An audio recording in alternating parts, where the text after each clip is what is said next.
I've always had a passion for being around and learning about animals. When I was younger, going to zoos and animal parks was always a part of my life. I wanted to share my passion with family and friends, so I started working with people that loved animals as much as I did, and my YouTube channel was born. Welcome back to my animal education series. Today I'm here with Jaime at the Memphis Zoo. Hello. Hi. So, who do we have here behind us? So this is our male scavenga. He is 14 feet long and about 800 pounds, so he's a big, handsome male. And then we also have a female back here. Yep, that's one of our females. That's Squaba Squaba, and she is, her name means fatty fatty. She's a little bit on the rotund side. We got these guys from Africa, so they did earn their own names when they're at the crocodile farm there. And you were telling me off camera that you kind of just got roadkill and tossed it in with them, and she probably got a lot of it. Yeah, so when she did come here, she did come a little bit on the obese side. A lot of times what they would do, they'd get animals donated to them. As we know, there's lots of animals all over Africa, and so they would free feed carcasses to them in these big pits. So Squaba obviously was a very aggressive feeder. She really likes her food, so she's on a little bit of a diet now. But yeah, she's a little on the rotund side. I saw her swimming past, like, that's a abnormally large crocodile. Yes, yeah, she's a little bit on the rotund side. One of the ways we exercise her, besides putting her on a diet, is when we feed these guys, which will be later today, is that we actually bring her out on land, so that grass behind us, and that is where we bring her up and we walk her. Because the best way to get a crocodile or any reptilian to lose weight is to get it out of the water and walking on land. So because the water just makes everything a lot easier for them. Right, they're a lot easier to move around in the water, so it's a little bit more of an exercise to get her walking on land.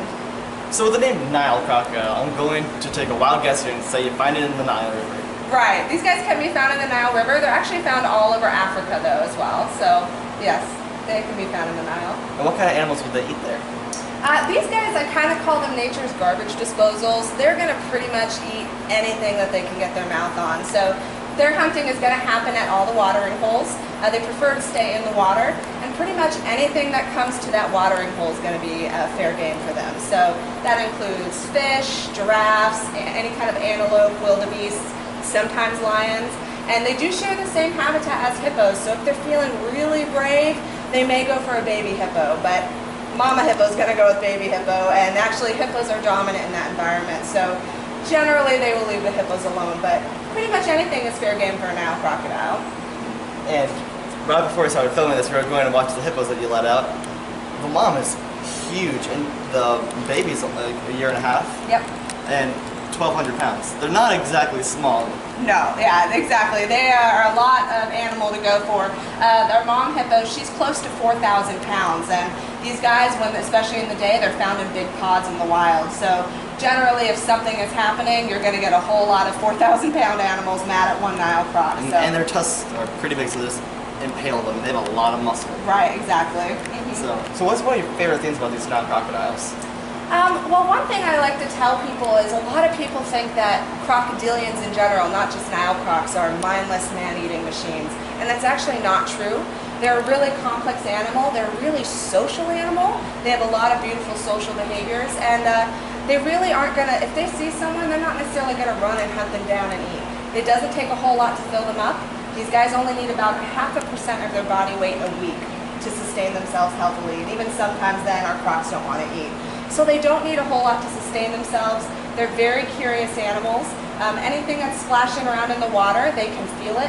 They have something called ISOs all over their whole body. Those are sensory organs. So that means if something's splashing in the water, they're going to feel that everywhere, and they're going to go check it out. And they're also very trainable. A lot of people don't know that. These guys have the capacity to remember and learn. So we do train our crocs with positive reinforcement. So I just always love telling people they're a lot more complex than people give them credit for. So. I've seen so many like trained crocodiles, like alligators and crocodiles, and every time, like I know they can be trained with a lot of work, but every time I see one, I'm just always impressed by it. I'm going to shout out another channel here, but Camp Cannon, he has a friend that has this giant crocodile facility. He works with all those crocodiles. I just think it's amazing. Yeah. Like, not all of them are perfect, but how he works with them, it's just incredible how you can train and work with these crocodiles. Yeah, absolutely. Again, they are very curious. So one of the things we first trained our crocodiles to do, because we do have 4 of them, and we kind of shift them around the exhibit. Obviously, we have to clean this exhibit every now and then. we don't want to go swimming with a crocodile. So what we do is the first thing we train them to shift on and off exhibit. We do have a night house that we bring them into, and that was just pretty easy to do. We basically splashed water, made a noise, they'd find it very curious. They'd swim over to check it out, and then we reward them with a piece of meat when they come inside. So that was one of the first things we like to train with them. And you said that they have those sensory organs, so I bet the splashing on the water just kind of gets a natural instinct going for them. Right, exactly. They're going to go check it out, see if it's anything worth maybe snacking on. So you're telling me some pretty cool things about the male here, so do you want to see those again for the camera?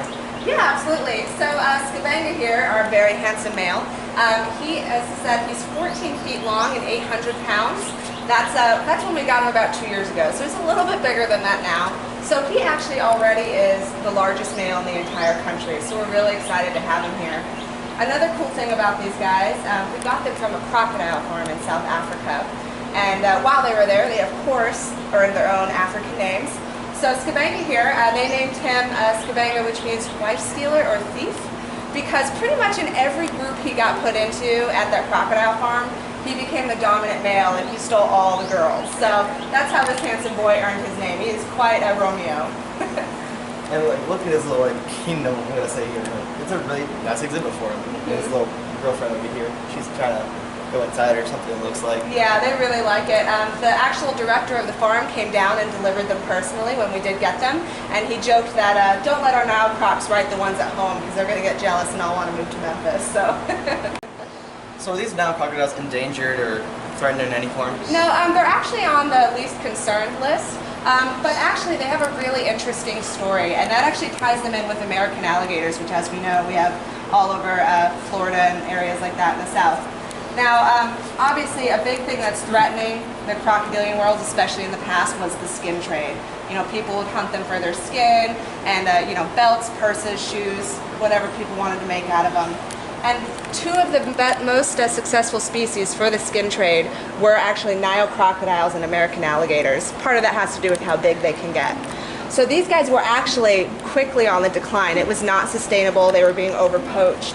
That's when someone came up with the great idea of crocodile farms. And that is where we got these guys from in Africa. So what they do is they actually breed and they raise crocs in a safe environment. They have a really successful rate. And in return, they actually do supply some of those to the skin trade. Now, there are several good pros to that. One is, you know, they're going to be taken care of humanely, which is always a big concern. And also, they are actually no longer being poached in the wild, and these guys are actually no longer of concern. They are on the least concern list, and that is because they are being supplied by these crocodile farms, and it's done it in a sustainable, humane way. So they've actually been a huge success for American alligators and Nile crocodiles. Well, that's really good to hear that an effort's been taken to help these crocodiles survive. Yeah. And so is that really the only threat to crocodiles besides hippos? This kind of people? Yeah, pretty much. People are the biggest threat to these guys. Once they get to especially Skabanga's size, not much is really going to mess with them. Pretty much it's just going to be people, and then of course, as it is with most animals, it's going to be habitat loss, unfortunately. Well, thank you so much for telling us about the Nile crocodiles. It's like 90-something degrees, we're standing in the sun. Right. So we're kind of dying here, but cameraman's in the shade, lucky him. But again, thank you so much for telling us about the crocodiles. Yeah, thanks so much. And as always, I hope you guys enjoyed this week's episode. Don't forget to leave a big thumbs up down below, subscribe to my channel, and also check out my Instagram, @ColeShirt. And as always, I'll see you next week.